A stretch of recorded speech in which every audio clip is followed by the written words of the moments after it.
My wife loves pasta. Okay. And she always likes to get that, like pasta with, like made out of, I don't know, beans or whatever. It's not like, she's trying to like cut down on carbs and be careful about what she eats. And lentils or whatever. And, I said, what is this fake impasta or fake pasta? Fake pasta. Yeah. And she goes, yeah, it's an impasta. I never say that these are good. I never. No, they're bad. Never they're once bad jokes. have we said that these are good jokes. So. All right, so it is Tuesday night on the MCP. Feels like it's been forever since we recorded an episode, brother. You've been gone on a cross country trip. I was going to say we're not going to talk about it too much because I'm going to do a whole episode. We'll do a whole episode on your cross country trip up to Whistler and back. But our scouting trip. That's perfect. So, but Tuesday night, and we are here with. Both Tracy Randall and Lars Romig. Tracy's the president, and Lars, I believe, is a board member. You can correct me if I'm wrong there, Lars, of the Verde Cyclists Coalition. Welcome, Tracy. Welcome, Lars. How are you guys today? Yeah. We're good, but it's the Verde Valley Cyclists Coalition. What did I say? Valley Verde. You said Valley Verde. Man, that's on the other side of the country. I screwed it up already. It's like a dad joke. Verde Valley. Should I do the intro again? No. No. I think we have a reputation of being pretty much online with this. I was doing so good too. I think I got your names right. Everything was perfect. It's a long name. It's a long day. It's a long. We just VVCC. VVCC. Yeah. It's a long name. I just want to point it out real quick to get it out there is that you guys are part of, Sedona is in your scope. So when people are riding trails in Sedona, you guys are the ones that are helping with that and doing that. Mm-hmm. Okay. Yeah, because that threw me for a loop. Is there trails in the Verde Valley? Yeah. Yeah? Cottonwood. Yeah, Cottonwood. Verde, Mingus Mountain. Mingus, I've heard, yeah. Clarkdale. Oh, nice. So is that all on Trail Forks? Montezuma Rimrock, yep. All of Blowouts in Clarkdale, I think. Oh, really? Yeah. Oh, yeah. I got to check that out. My mom is up near there, and Prescott's right. It's a great central location for a ton of riding. So. Oh, yeah. Between Sedona, Prescott, Flagstaff, the whole northern Arizona, you've kind of got almost everything. Yeah. I keep talking about lift access at Snowbowl, and it's someday in the future, maybe. Yeah. Yeah, I saw that they actually have a plan. I think they do. For next year is what I heard. I don't know how true that is, but we'll see. I've heard similar multiple times. But yes, yeah. I'm with you, Lars. I've heard that before. It's always next year. Yeah. I mean, Sunrise is riding real nice right now. If you haven't been up there lately, wow. Yeah. That blew us away last year. We were really surprised. Yeah, they're doing a lot of moving and shaking. Globe's doing a little bit. I mean, everywhere is, I think mountain biking in general is getting to be much more mainstream than it has been in the past. And there's more groups like this that are making that happen. So where we wanted to start, and we kind of went over it a little bit, but maybe we can dive a little deeper. You talked about some of the different trail systems or areas in the Verde Valley. Yes. Kind of give us a little bit more details here. Like, what's the flavor of the trails that you have? Like, what's the vibe to ride in the Verde Valley? You have old historical CCC cut trails on Mingus Mountain that were built in the Great Depression. Yeah. And of course, you have legacy trails from the Jerome area. And then you have illegally built stuff that was social and adopted in the Dead Horse system, fully planned out stuff in the Blowout system that was from scratch with myself and Jason Williams from the Prescott National Forest. And then Sedona, of course, has just got a long history of all kinds of just people running around there, socially, illegally built, Forest Service built, and very rustic and rocky in nature. So you've got everything from big descents on Mingus Mountain all the way to really big cross-country rides, smooth to really rough, and then just the kind of iconic Sedona pieces. So safe to say that, if you ride a mountain bike, and we are a mountain bike podcast, I know that your organization advocates for both road cyclists and mountain bikers, or as we like to say, people that have fun when they ride and people that don't. That's a joke. It is a joke. Road biking is not a crime. But it's safe to say that for every kind of level of rider, there's something in the Verde Valley for you to take advantage of. For sure. Yeah. So, okay. So for different levels of riders, I'm going to ask you what trail should they start with? So we'll start with beginner riders. So beginner rider comes to the Verde Valley. Where should they start? Blowout. Yep. Blowout. Yeah. I think I'd go. Blowout's in Clarkdale. It's one of the newer ones. There's not a ton of riding in Sedona that's beginner. Okay. Yeah. So there's some, but that's where I'd say Lars. I would agree, just based on, depends on the time of the year. Yeah, and Sedona has some, but it's very limited, just in nature of like whether it's like stirrup, lasso, and all the stuff out at Western Gateway, or you mean Bell Rock Pathway. Yep. Dry Creek has some Long Canyon, and there's a little bit out at Dry Creek where I take people if they're new. It's still got moments of terror here and there, though. Yeah, that's true. All right. So if I'm an intermediate rider, which by the way is what I am. So if I'm an intermediate rider, where should I start? You still Blowout, Dead Horse, or Dry Creek, or like the VOC side, or even the Adobe Jack trails. You can kind of get into those zones pretty easily to kind of test things out.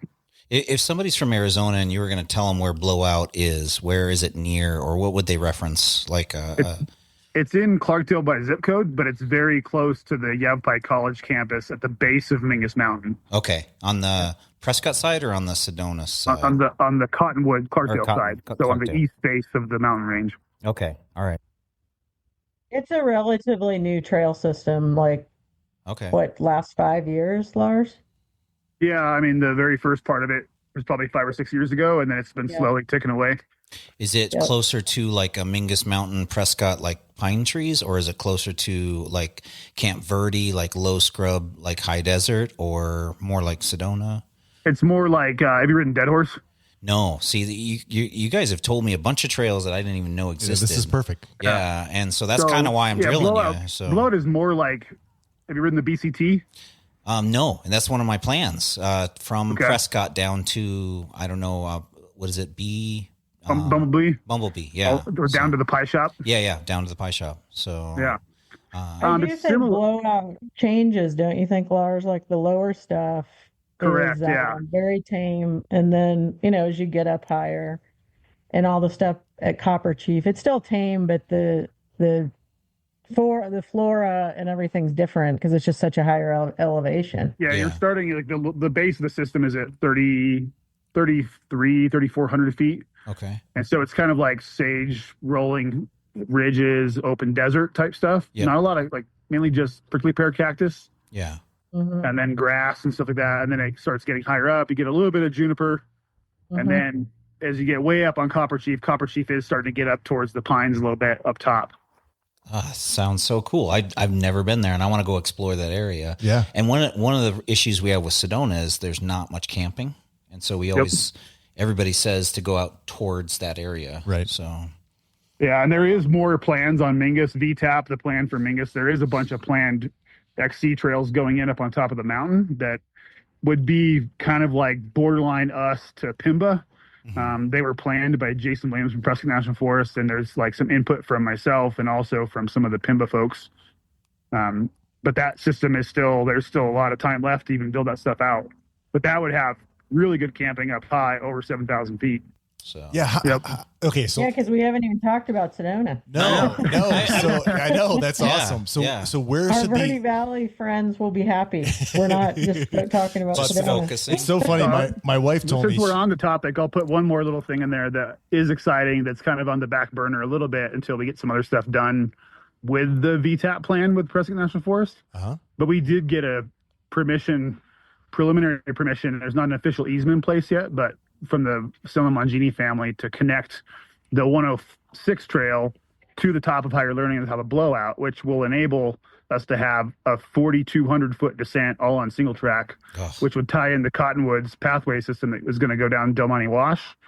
And they've almost got all the hurdles connected to have it go down Del Monte Wash, which you would then literally finish at Belfry Brewery in Old Town Cottonwood. Oh, wow. That's too cool. Is any of these shuttleable? Yeah. Oh yeah. It's a paved road to the very top. Nice. Oh, now you're talking my language. Yeah. Yep. All right. So to round out the question, we got into when we got into the intermediate trails, everybody got excited. Yeah. Where should our advanced riders start in the Verde Valley Sedona area? Trail 28. Is that the one I was doing? Yeah, it was a no joke trail. So it was short and fast, but it was fun. Yeah. You could do it a couple times because the pave road up. So how many? Do you guys have any idea how many miles of trail are in your universe? Ooh, man, I'm gonna give you a guesstimate right now. Sedona is roughly 400 between official and unofficial. And then you've got about 25 in Blowout and 25 in Dead Horse. And then unofficially, Copper Chief's like 10 now. Yeah, so you can probably call that 35 with all the other Blowout stuff. So there's 10 over at Rimrock, if you want to count that. 470. Yeah, probably roughly call it 500 miles. Like 500 miles. Yeah. And this is natural surface, mostly single track trail. Yeah. Wow. So what's there's a campground that I've heard about is Dead Horse, I think. Mm-hmm. And there's trails right out of there. Cause I've had multiple friends say, you got to go camp there because the trails start right there. You don't even have to get in your car to go to the trail. You just jump right on the trail. So that's part of your network. And you've got ponds, great infrastructure. Yeah. Yeah. So I keep hearing about this. This has got to be one of our destinations. What's the best time of year to hit these trails? Like, cause right now probably is not a good time. It's 100, 110, 115 out there. So winter's still anytime but summer, I would say. Yeah. Yeah.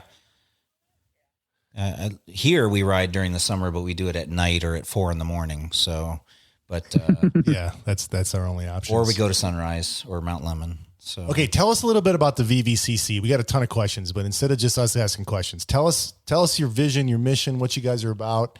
What are you excited about? We're up to about 350 members. A big focus was growing the membership over the last couple years, which we've been pretty successful doing. And,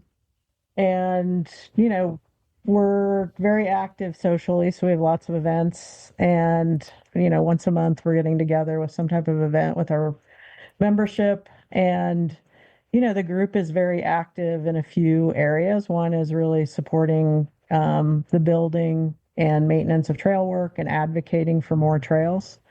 I'd say the group has gotten more and more advocacy oriented, just partly what's going on in the world. And then also we have quite a big trail system build that's coming up. So you guys heard about that because Josh, you won the fork. So the club's gotten very active in helping to raise money for that trail build. There's also a lot of trail building that's going on around the Verde Valley that we're involved in, a trail called Circle Trail that's going to connect this Copper Chief all the way through Camp Verde and then back to Sedona.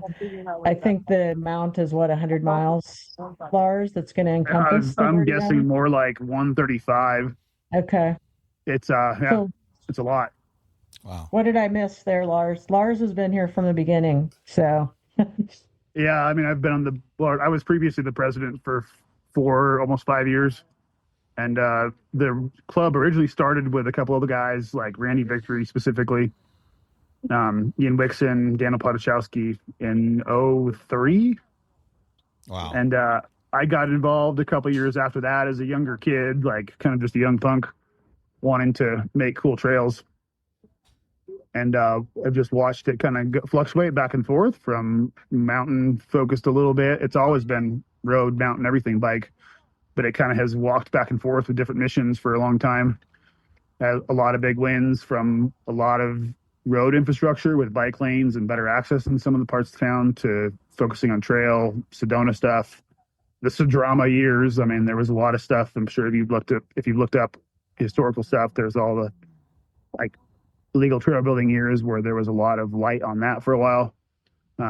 We spent a lot of time trying to get people kind of into the fold and work with the change in like regime we had at the Forest Service way back where we kind of had a big olive branch extended by the management there. And so it's a thick history for sure. Do you think some of your, I'm sorry, go ahead.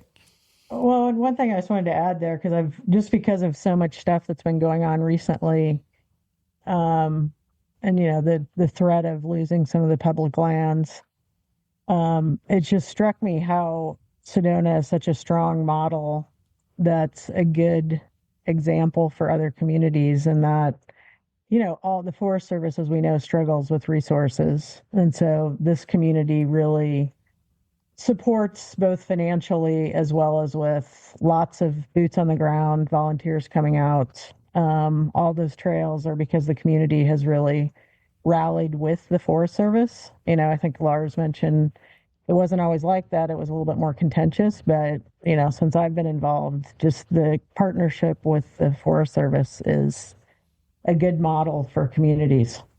That's nice to hear. I think a lot of the advocacy groups we talk to, it's usually a conversation about their struggle with the Forest Service or whatever land manager they're dealing with. And in San Diego, they have multiple. One trail may go through like 3 or 4 different land managers areas. And then here we've got, the changing of the guard at some of our Forest Service, where almost wipes out all the work they did because they've now got to build that new relationship with that new land manager. Yeah. So we definitely had a fair bit of that for a while with different guards and different staff members and stuff. And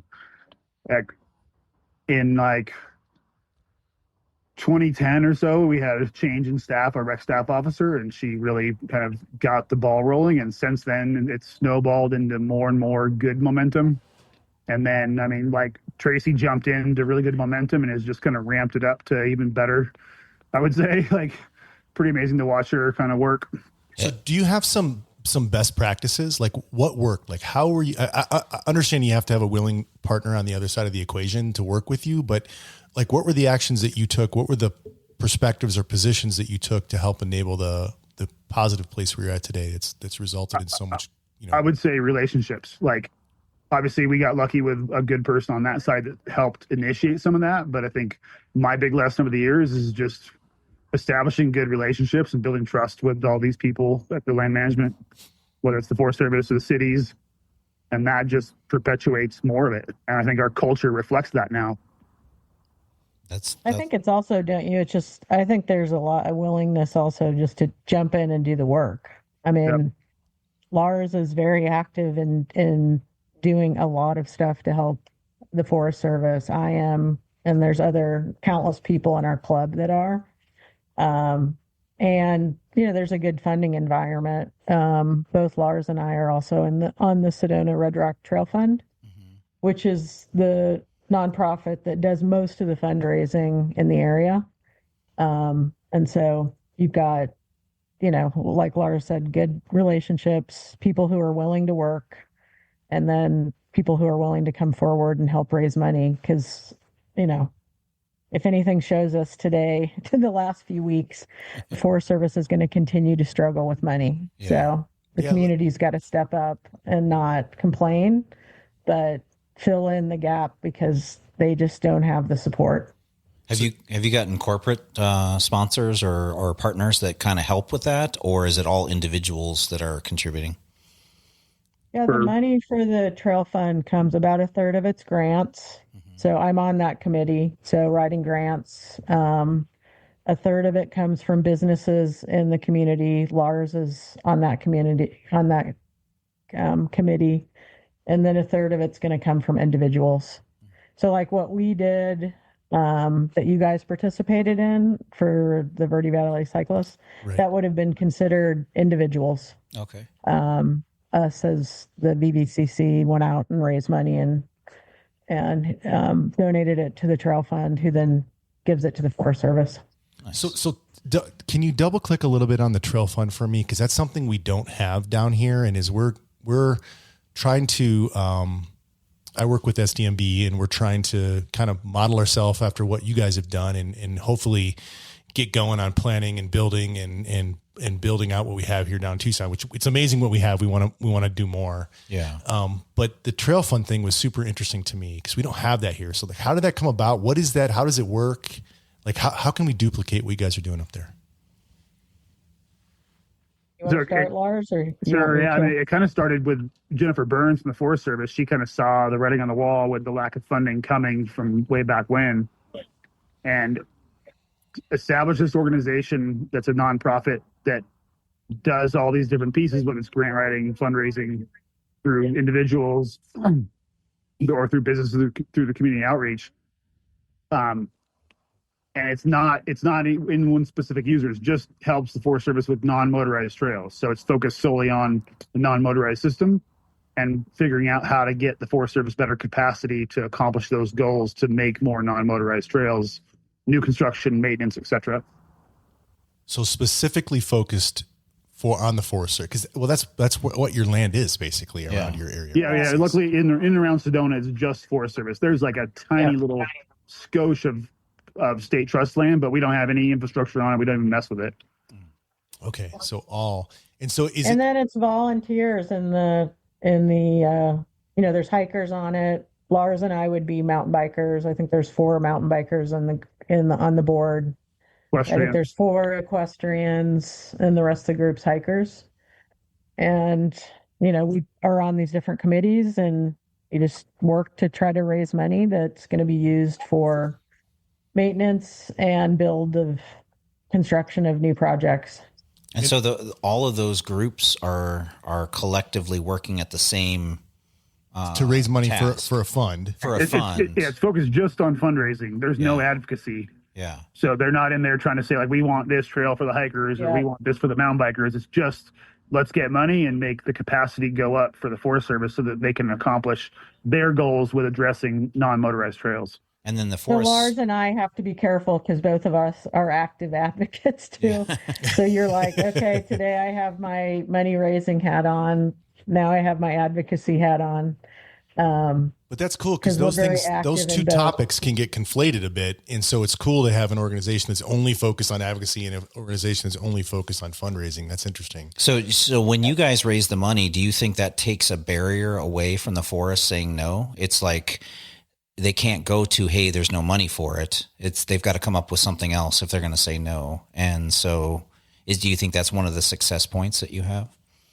For sure. Yeah. I mean, like there's not a huge problem with money. It's like we have our pipeline of work is hugely full with Turkey Creek and numerous other little pieces of maintenance stuff every year.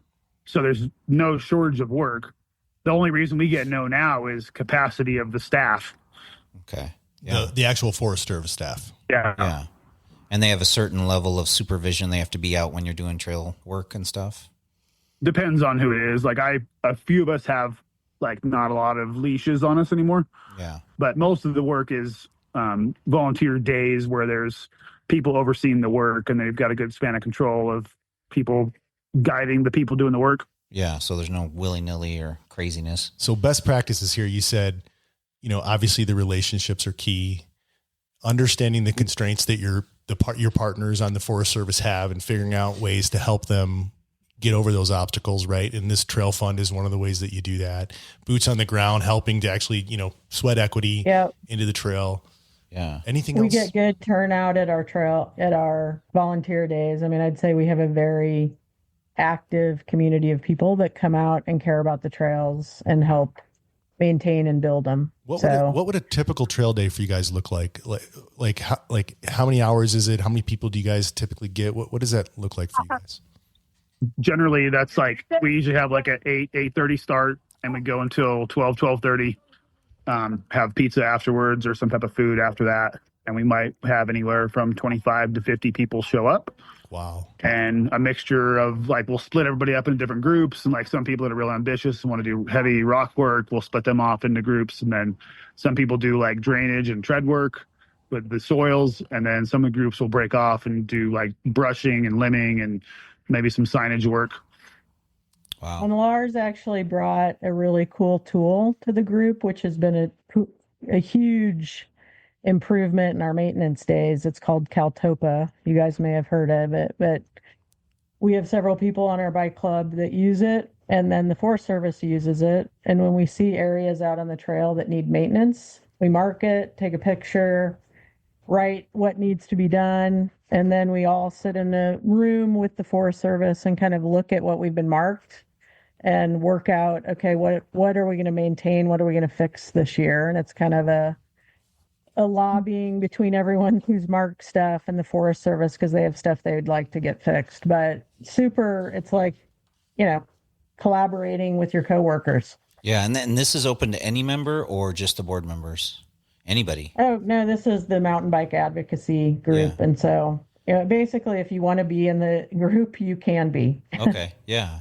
And then, Lars tries to get a group, you want a cross section of advanced riders, maybe some newer riders, so you get different perspectives. But I'm super jealous because now wherever Lars is at is where I want to be. Yeah, we're watching Lars's video. Figured I'd show everybody. Damn you, brother! Thanks, man. He's showing us this really. I assume you're in Colorado somewhere. Yeah, I'm up at the Frisco Bike Park. Nice. Oh, cool. Cool. It looks very cool. So, okay, tell me a little bit more Caltopo. One of the questions I had was I read about this Red Rock Mountain Bike Patrol ops. Is that something you guys still do? The mountain bike patrol? Yep. Yeah. So Marty Glinsky, another previous president, started the mountain bike patrol. And Tracy has like 50 something members right now. Yep. And so and those they're guys really out there helping people, right? I mean, we get so many people that don't know where they're going. Yeah. Okay. So it's just like out on the trails. If people have issues, like, hey, this is, giving them ideas of where they might want to ride. What's a good way to go? They'll help them if there's some mechanical issues or whatever. So that's kind of that group's mission. And then the Caltopo thing is just like an app that all of your members have on their phone, and they're riding. They're like, hey, that thing's screwed up. They take a picture, they geotag it, and then it goes back into the database, and you guys have record of all that. Yep. I wouldn't say it's all of the members. I mean, you do have to have some idea, like, hey, this actually does need to be fixed. Yeah, there's definitely some vetting and training that goes into showing people how to use it. It's not like, I can't get up this rock feature. Please just move, Yeah. Or there's some weeds over here. Neuter the trail for me because I'm not good enough to get over this. So one thing I wanted to know is, what do you is there mechanisms that you've used with your members to get them out to these trail days? Do you have is it just everybody there's really enthusiastic, or are there certain things that you guys have done to kind of get their stoke up more often, like maybe raffles, or like you said, you had pizza and things like that? What causes them to want to get out and do so much? And that's one of the other things. than just Sedona's awesome. Well, so the reason I bring this up is I think one of the things that we've heard from a lot of our advocacies around here is that the lack of volunteers has been difficult. Getting the stoke up, getting people out there has been difficult. So is there something that you guys feel like is working? Or do you think it's the vortexes? It could be the vortexes. It could be the vortexes. I honestly think we've done really good with social media on it. Uh-huh. And I think that the days are well organized. It's a good amount of time. It's 4 hours generally. And I think the work does it itself. Like, once you go out and it's a good time to come out with everyone, I think people get vested in the trail by doing the work, and then they just want to keep doing it.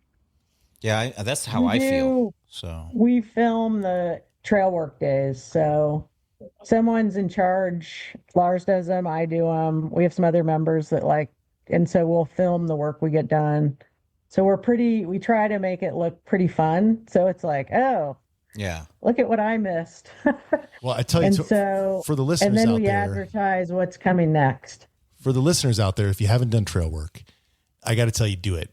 Do some trail. Get with your local advocacy group. Go do some trail work. And here's the reason why: because every single time you ride by that section, you're gonna look at that and you're gonna be like, I did that. Yeah. I do it all the time. And I'm just like, there was a long break where I didn't do anything because I was so busy. Lately, I've been making an effort, not only for me, but to get my kids out and get them into doing it so that it starts early. And I keep showing them, and we'll go ride that trail, and my kids will be like, I worked on this trail, and you can see it. They love it. So I think the other thing we do too, it ties directly into what you're talking about, is we've gotten to where a chunk of our work is making the trail more fun. Yeah. And so we'll get projects that we figure out that we want to do that kind of adds a little bit of spice or adds a little fun feature to it. Mm-hmm. And that stuff really connects with people. I think they come out and they get to be a part of building something cool on the trail. And then they go out and they ride it, and it's really fun. And then it kind of that spreads organically through the community, and then people want to be a part of it. Okay. I gotta say something controversial. This may be controversial. Here we go. So when you say that, Lars, are you talking about you maybe put in a feature, like a maybe a rock roll or a little drop or something like that may spice up the trail for some riders. Is that kind of what you're talking about? Yeah, I mean, we put in big drops. Yes. And so I just want that really, can you say that one more time? Well, yeah, I mean, so I put in big drops on the trails. So you have a land managers that are accustomed to that, and you guys have developed that relationship and that rapport, and they understand that. And we have to work that out with. That's one of our barriers with all land managers. So, yeah, and I think like the one thing to give the success story on that piece is like you really have to be able to eloquently sell the reason why you address the user experience for all spectrums of the user. Yeah. From the beginner to the advanced and everything in between. And how do you make that system designed in a manner that has all those features kind of spread throughout it in a good manner? And that's, you just have to be able to sell that to that land manager. And then luckily for us, like we've had our guys, especially now with Kevin Cool, is like really gets that. Yeah. That probably helps a lot. That's your land manager contact that you have? That's our trails, our main trails guy. Yeah. And does he ride? He rides. Nice. See, that's got to be a big help too, because it connects. Speaks more. Your language. Yeah, it totally does. Yep. So. Yeah, and then before him, Forrest Seville, which is now the trails guy in Flagstaff, also rode. Fantastic high level rider. Yeah. So it's like, I mean, we're kind of like a decade into having good riders in the position. Can you see if you can get one of them to transfer down here? People try to steal him all the time. Same thing with Forrest and Flagstaff. Because Flagstaff's been building good stuff too. Yeah, same. So, yeah, they've been crushing it as well. Yeah, we did Flagstaff last year, and great trails. That full sail trail was a blast. Oh yeah, it was a good time. Yep. All right, so as we're educating our listeners here, could you help us and just maybe outline your experience in the steps that it takes and the time that it takes to go from idea to reality on a new trail, so that the mountain bikers out there kind of understand like everything you guys have to do to make that trail real. Okay, so you okay, Tracy? Do I take this? Oh yeah, you know this. Okay, so you got to start with patience initially. And you have to get the whole idea, and whatever that idea is, it's for the Forest Service, it's a proposed action. And you have to come up with the what and the why and all the ins and outs of how it's going to impact the land, how it's going to benefit the user experience. And then give that proposal to them and get them to put it into a proposal for to put it out to public comment. And that whole process could take anywhere from I would say a minimum, a very fast streamlined thing might take 2 to 3 years. If you're lucky. Otherwise, you're probably looking more like 5 or 6 years. But the reason I say patience is keep doing it. Don't stop. Keep figuring out that plan. And hopefully you had a planning process that they have pieces to plan further. But you still have to plan all those little details of each little section of trail so that the next year you have new stuff to go. So the pipeline is always full. And then once you kind of get over that initial patience piece where there's not a lot of building happening, it's all advocacy and paperwork and meetings and all that not so fun stuff that people don't imagine getting into. Then once you kind of get past that, then you're into the build every year. There's no shortage of building for us right now. It's just we can build as much as we want, really. That's great advice, because that's what we're hearing on Mount Lemmon. Yeah. They have their plan. They've been working on it. They're obviously have a little bit of frustration because they did have a change in land managers that they had to overcome. And then they're in that patience period, but they have a plan, and that plan is starting to get to actually implementation, which is really cool. So we're seeing that crest for the downhill. Down in the valley, we're just starting the planning process. Yeah. Right? Down the valley, we're starting it. We've got some great ideas, and we're going to be going through that. Okay. So what's next? So what else? Funding, biological assessments, archaeological assessments, all that. How do you guys stay energetic about this? It's a lot of time and effort. How do you keep that going? I personally enjoy the process. Yeah. I enjoy working with the Forest Service crew. Yeah. And the group that's our fundraising group and our bike club. It's just people you want to hang out with. Yeah. And it's just, it's fun to see the results of your work too and see the trails get built. Turkey Creek's going to be my first new trail system in Sedona. Nice. And so it's been cool to, help push it to the finish line. And now we're in fundraising and, out there helping build the trails that have been laid out. Tracy, Lars, I had an AI tool do several rounds of research on your organization and then summarize what you guys were. And one of the things that the tool picked out was that your board was comprised of several retirees that brought a lot of really great professional experience that you could then leverage to help you in your activities. Did they get it right, first of all? And what are those skills and which ones do you find most useful? Well, Lars isn't retired, but I am. I mean, I ran an internet business for a number of years. So, I mean, I've used a lot of my background with just Tracy has skills, you can say, Tracy. Marketing and, just the internet, et cetera, to try to help the club and raise funds. Kevin Adams is and I would say the same. Kevin Adams and Marty ran a business. Kevin was a sales guy. So we have a lot of people that had, a lot of experience that are involved in the club. And they're using that everyday experience to benefit the club, which is phenomenal. And the fact that some are retired, in theory, have more time to dedicate, whereas Lars is probably, balancing bringing home the bacon with building trails and advocating. He probably puts more time in than most, though, while he's working. That's awesome. I own a bike shop and I don't have time. I wish I had the time to put in like I could. So, but that's my biggest barrier. And that's what we hear most often is it's a time barrier. So, yep. So Tracy, I'd love to hear, or I'd love our listeners to hear. So we all know that, I think by now, and when this gets published, who knows, but today on June 24th, yep, we got some good news. Yeah. And what I'm talking about is that Mike Lee from Utah put into the president's big, beautiful bill, a proposal in the Senate to sell 2 million acres of both Forest Service and BLM land. And you guys rallied in a major way. So maybe you can tell us, and the good news that we heard today was that the Senate parliamentarian came back and said this is inconsistent with the rules of the chamber. So at least at this time and at this moment in time, it looks like it's off the table, but never count your chickens before they're hatched. We still got to stay vigilant, but I'd love for the listeners to hear like what you were telling us before, like the extreme measures you took to help advocate. Well, I mean, that news came in and you looked at those maps and it was just like, wow, this is the entire trail system that, both Lars and I put a lot of time and energy into. We had rallied our troops before. I mean, I don't know if you remember, not too long ago, the Forest Service were told they couldn't hire any seasonal employees. We ended up having a full staff of employees just by rallying our community.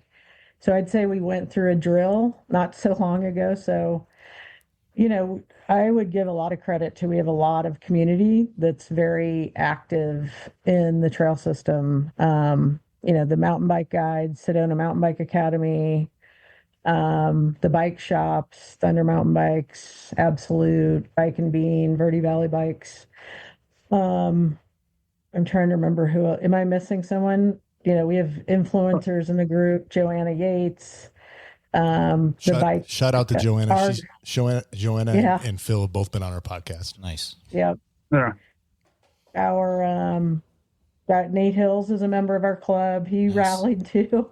So, I mean, we kind of put the message out there, and also, I don't know Ashley, but Ashley goes hiking. You saw her stuff.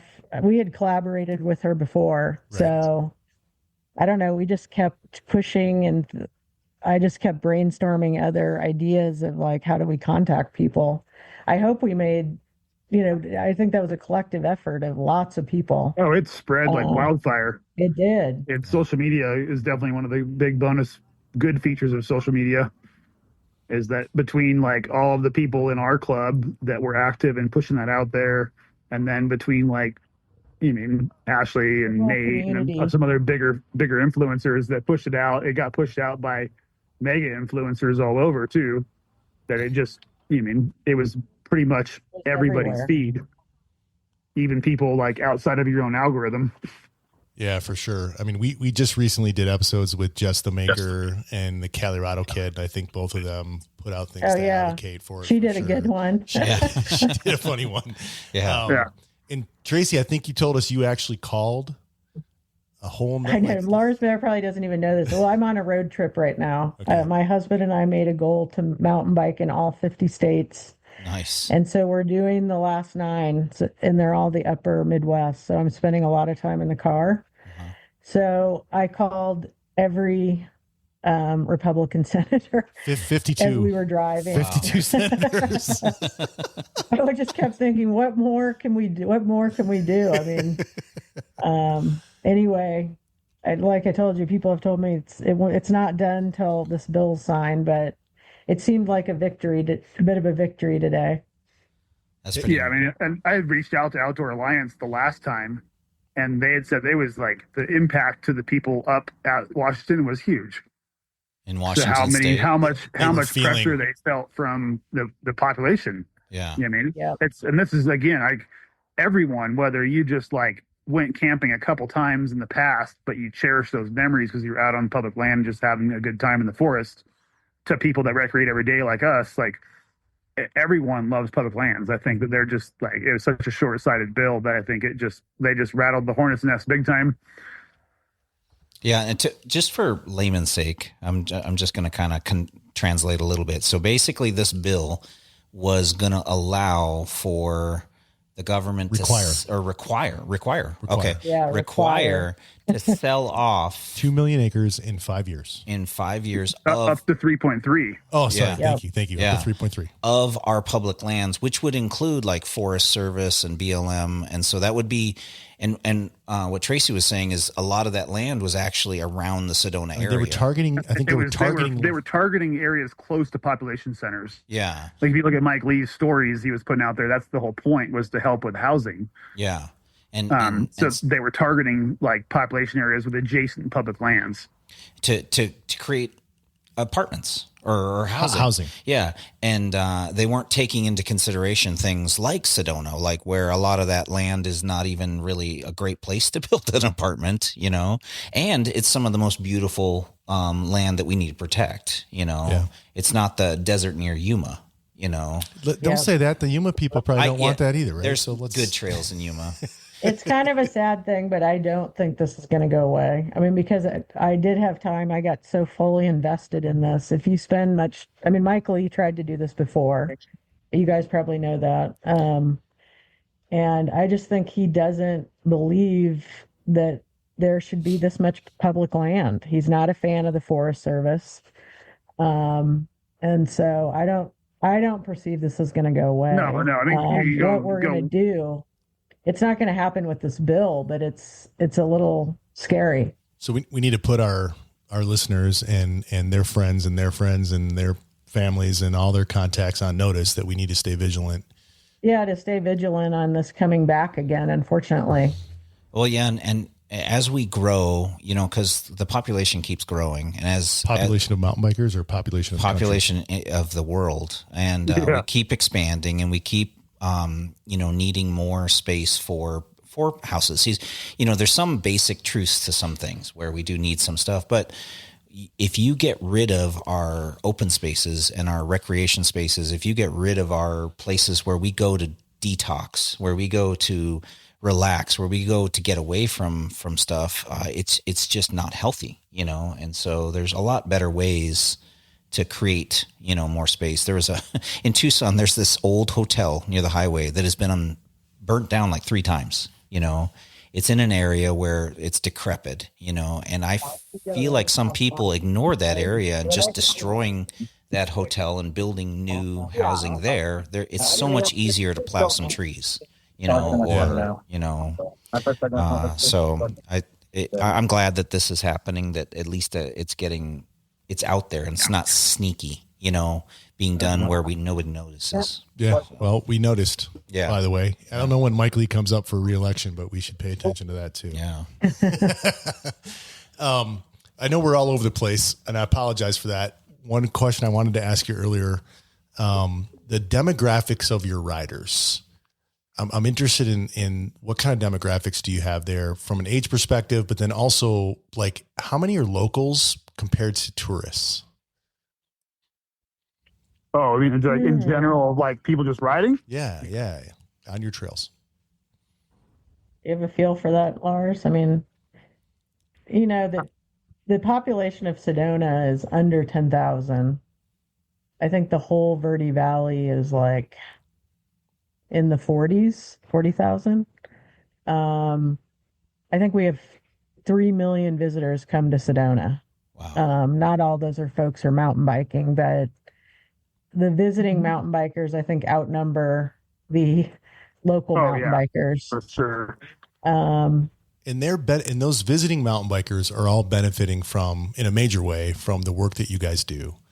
So is there an easy mechanism for those visiting mountain bikers to contribute to VVCC in your efforts? Sure. You can go to the website. We have a donate button, vvcc.us. And then obviously the trail fund as well. I'll always push them with our bike club. So Sedona Red Rock Trail Fund has a donate opportunity to the money of either will go to the same place. I mean, we're both giving money to the trails. A freaking lift to the backside of that roller. And then you guys, I would imagine in every bike shop in your area, you've got a QR code where if I'm a mountain biker and I'm visiting, I can walk up there and hit that QR code and donate. Yep. Oh, it's all, I mean, they're all over the trails. All of the trails. All the trails have the Sedona Red Rock Trail Front has these boards up with QR codes on them that people can scan. It's more just like straight trail because again, it's not focused on the hike, user. bike, or a question specifically. It's just like, did you enjoy the trails? Like, scan here. So I want to urge all the tourists out there, and I'm looking at Dane and me as well. Yeah, when we're there, to take 5 minutes, and if all you got is $5, donate $5. Yep. And if you got $500, donate $500. Yeah. I mean, it can go away if we don't watch it.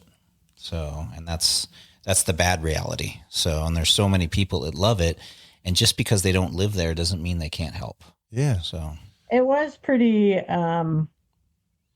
inspiring though to see how much the outdoor community really got behind this. It was, I thought it was cool. I don't know how much each of your communities got involved, but it was I thought it was pretty inspiring, and thank goodness we had a good win, short-term win. Yeah. I think the Sedona is like a destination for so many people, and it's seen as like, on par with a lot of like touristy places to go. Yeah. And for the world, not just Arizona or not just the US. And, that's an advantage it has. And you guys have been able to leverage that. Whereas Tucson, we're struggling a little bit because we're trying to get the people that are here to get more involved and do more. And then we're also trying to show the world all of the potential that we have here. Yeah, it's interesting. We have a million people here, and our advocacy group is roughly the same size as yours. Yeah. I mean, if you combine the two together, the two major ones together. Yeah. Now we are just focused on mountain biking. Yep. So we're not also doing the road stuff, but I would expect we should be much bigger than we are. Yeah. We need more. Throw a few parties. Yeah. Throw some parties. That's the key. Well, we honestly, a lot of people join people want to meet each other. They want to find folks they can go riding with. So, we will have we have a monthly event. We have 3 larger events a year, and a big holiday party, and the dues, and then we'll do some kind of raffle or something between the dues and the raffle that ends up paying for these parties. Yeah. And people love it. And that's what grew the membership to a big degree, just people socially getting to be able to hang out together. So when you say, and it helped with our trail work because people see each other at the parties and it's like, oh, did you go to trail work? You know, it helped the trail work, getting people just socially hanging out together. they put a little pressure on each other. No dig, no ride, my friend. A lot Come of on. my friends show up now, don't they, Lars? And Lars is Betty's show up too. Yeah. Do you think the pressure is the key, or do you think because everybody knows each other, it's like they get to go see their friends at trail work? Which do you think There's some of that. Yeah. And then I do think, like Lars said, people, the trail work, I mean, I can only speak to this is the only place I've done trail work, but I can imagine some areas that are not quite as interesting. Like, it's kind of cool to get to lay rock and like figure out how to make a ramp. And, you know, it's neat. It's like, oh, cool. Look at what we just built. And then see a bunch of YouTubers riding it. Exactly. Have a bunch of video going. So it's you know, it's a little bit more than just like lopping and stuff, which, yeah, it's fun. Yeah. Yeah. I like that. I like the fact that you guys get to build in a little excitement, a little bit of features, make it more like an amusement park. Yeah. And you're not just trimming back bushes, you know, which sometimes that's a lot of what we do here. One of the days that Stupid Lars bushes. came up with, which is just pretty funny because I always use this trail as an example of why we need maintenance. We have a trail called Huckabee that doesn't get a lot of use. It's kind of one of the original trails. And Lars is always like, Huckabee is great. Tracy, we got it. So he lobbied for a trail work day out there. And he had us moving these gigantic boulders in the Oak Creek so people could cross across it. But it was quite a funny day, just everyone out in the water, moving around these giant rocks, creating kind of an artificial bridge across Oak Creek. Yeah, that's awesome. Just that kind of feature is what people remember about trails.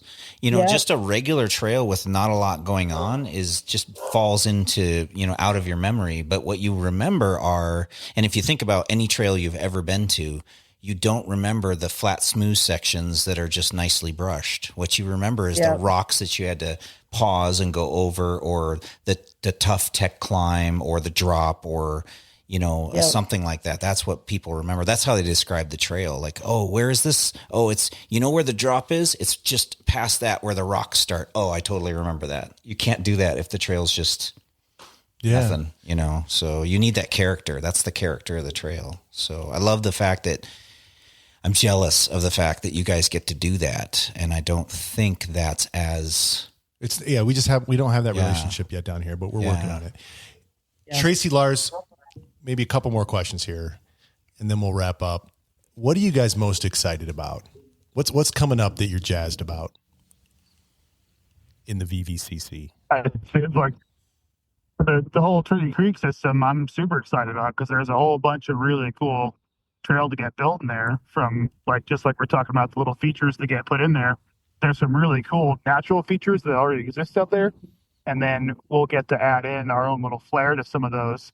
And a couple of them are almost like miniature hardlines even. Oh, wow. You're throwing the gauntlet down there, bro. Yeah, that gets me super excited. So how about you, Tracy? I would agree. I mean, Turkey Creek as well. Yeah, it was fun to go out, and this was, again, most of my trail work to date has been maintenance, which I'm a huge advocator for maintenance, but it was fun to go out and to build some new trail. So I'm excited about next season. And the first trail was awesome, Del Sol. It's more of a cross country, but it was laid out so well that it's just a blast to ride through. Nice. Awesome. Do you have any final thoughts for our listeners? I think just I'll reiterate, if they're excited to try to get involved, and you mentioned it a second ago, the no dig, no ride mantra, which I push a lot, but I also push it with the caveat that it doesn't mean just digging in the dirt. Get involved in any way that you can, whether you have skills, and whether it's marketing or sales or physically moving rock or any of that stuff. Start doing what you can do to contribute, and everyone together pushes the whole ball forward, right? Nice. Yep. That's awesome. Yeah. How can our listeners find you guys? Online? What are your handles? What's your website? Oh, So mine is like Verde Valley Cyclists Coalition is the Instagram for the nonprofit. VVCC.us is the website. And then my personal was just a lot of Sedona content and all around the areas. Mountain Mongo on Instagram. Mountain Nice. Mongo on Instagram. Nice. And then I got to look you up so you can show me some of the beelines. The beeline's great. Awesome. Well, thank you so much, guys. We really appreciate what you've done. We really appreciate your time this evening. Really appreciate all the work that you guys and your organizations are doing to build out in the Verde Valley and keep those trails awesome and grow them. I'm super excited to go. And I've ridden up there a bit, but I'm super excited to go and We got a whole explore network more. that we got to go I know. check out. gotta go check it all out. Yeah. A lot. Absolutely. We need to spend like a month up in Sedona. I think. Yeah, for sure. It'd probably take that long or Sedona, longer to ride 500 miles. Cottonwood and Jerome and the Yeah. whole. It probably would take about a month to ride all the trails. Every day, big ride every day. Nice. Man, that's awesome. Yeah. Well, thank you guys. We appreciate your time. We appreciate what you do. Thank you so much.